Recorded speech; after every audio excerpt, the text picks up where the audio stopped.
Hello po mga kababayan, si Dante Maravillas. Binakbakan po ni Tingog Party List Representative Jude Asidre yung pinapakalat na fake news ni Nabotas Representative Toby Chanco na yung ICI, Independent Commission on Infrastructure, pinapakasuhan si Martin Romualdez. Sabi ni Asidre, wala man anyang ganyan. Ayan po, Asidre, docs dispel Chanco claim of ICI seeking cases versus Romualdez. Wala man talagang ganun mga kababayan ever since. Walang ganon na recommendation po yung ICI laban kay Martin Romualdez. Talagang pinipilit ni Toby Chanco. Ganon. Iwalang direktang testimonya mga kababayan. Laban kay kay Martin Romualdez. Kahit yung mga 18 Marites. Yung ex-Marites, mga kababayan, yung mga sabing Marines. Yun mismo yung sabi ni ni NBI Director Attorney Matibag. Ito, pakinggan ninyo si Attorney Matibag mga kababayan sa interview ng mainstream media. Tandaan po natin, the burden of proof always lies to the accuser. Ito yung dapat itandaan dyan. So gusto po nila ipatawag namin kaagad yung mga pinangalanan. Pinabanggit niya rin po si former Speaker Martin Romualdez. Hindi naman po ganun yung sistema. Sa ngayon po base doon sa aming pag-i-interview, wala pong direktang testimonya na nakita nila yung tao o ibinigay doon sa tao. Ang sinasabi lang diba? palagi, sa bahay nito, sa opisina nito, nakita namin binilang yung pera, naghatid kami ng maleta. Yung mga litrato po, hindi ma-identify kung sino ang kumuha ng litrato at kailan kinuhaan. Kaya po, meron po mga katanungan. And we will never allow the National Bureau of Investigation to be the tool for a fishing expedition. Kung meron po kayong siguradong pangkaso, sigurado kayo na talagang pwede kaso, i-file po natin ng diretso. Kagaya po, naririnig ko si Congressman Mike Defensor. Tira siya ng tira. Meron, mga nakawan, mga magnanakaw si ganito. Tanong ko lang po, meron po ba siyang pinay kahit isang kaso sa mga inakusahan niya magnanakaw? Tandaan po natin, the proof always... So sige yan daldal niya daldal ni Mike Defensor. Ganon din si Mike Defensor. Pero wala man silang pinafile ng kaso. Ang burden of proof nandun sa accuser. O ganon din itong si Toby Chanco. Sigang daldal, bakit hindi niya filean ng kaso? Siya mag-file ng kaso. O di ba? Kahit nga po yung ICI, walang rekomendasyon na ganon. Kasi wala man pong nakita. Talaga niya, Mr. Maravillas, pilit na dinidikdik si Martin Romualdez. Pilit po nilang dinidikdik.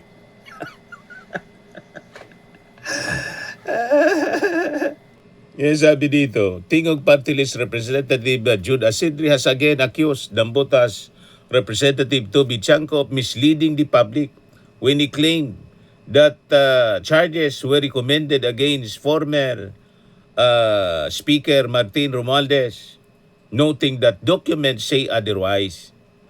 Sa kanyang statement mga kababayan, ayon kay Asidre, that the documents niya handed over by the Independent Commission on Infrastructure to the Department of Justice did not recommend charges against Romualdez, contrary to what Chanco has claimed. Asidre stressed that the ICI referred its document without finding or conclusion of guilt or liability on the part of former Speaker Martin Romualdez. Ganon nga po yung malinaw na na kwento ng balita. Ayan po yung report mismo ng Philippine Daily Inquirer mga kababayan, Inquirer siya. Kailan ito? November 25, 2025. ICI, no finding of guilt versus Romualdez in Ombudsman referral. Many times, nireport natin ito, mga kababayan. Yan yung report. Former House Speaker Martin Romualdez Camp said the Independent Commission for Infrastructure referral to the Ombudsman, which was issued with no finding of guilt against him, affirms their confidence in the probe body's impartiality in handling the case. Adi Fajardo, Romualdez lawyer, delivered his statement and a video sent to the media on Monday morning. His statement came after they received a copy of the ICI's November 21 referral to the anti-graft body. Based yun sa official document, mga kababayan, na sinabmit ng ICI, pilit na binabago yung kwento ni Toby Chanco sa mga interviews niya sa media. Kung gigil na gigil ka, Toby Chanco, kay Martin Romualdez, bakit hindi ka na, ikaw na lang ang mag-file ng kaso? Ikaw na lang. Kung may nag-gather kang ebidensya laban kay Martin Romualdez, may kakayahan ka naman na mag-file ng kaso.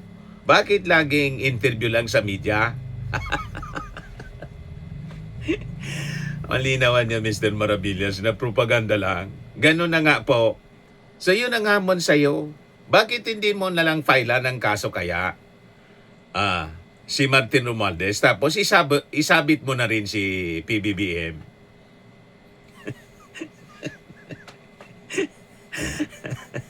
Anyway, lumipat ka na kay Sara.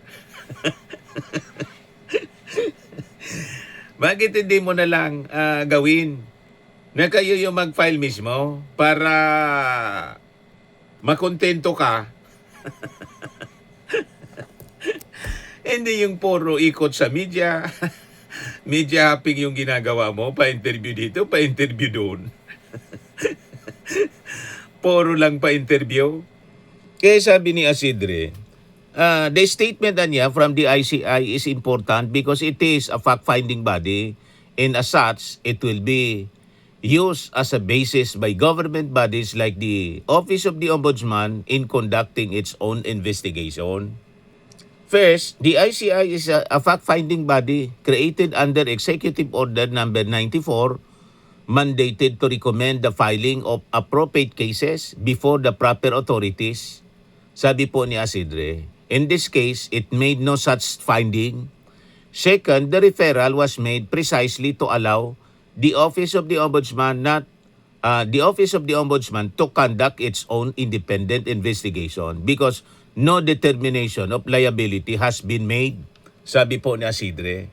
So bahala na yung ombudsman kung gagawa sila ng investigasyon.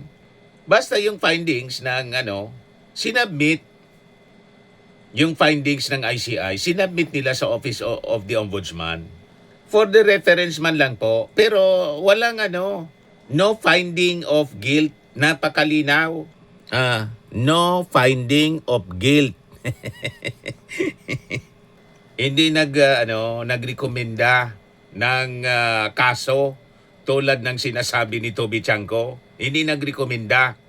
Nirefer lang yung kanilang findings. Pero yung findings nila, walang findings of guilt. Ginugulo ni Toby Chanco yung kwento.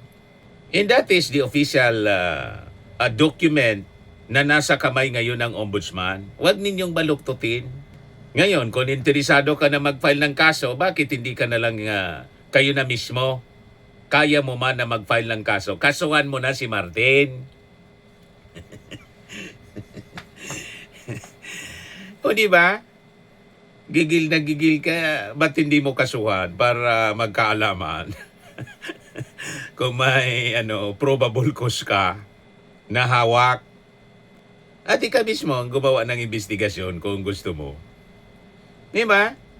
May dokumento kang hawak, isubmit mo na sa Office of the Ombudsman para makatulong ka. Pero yung ICI, sasabihin mo na nagrekomenda ng kaso. Hindi totoo yun. Fake news. Walang ganon. No findings of guilt. Yan malinaw na malinaw. November 25, 2025.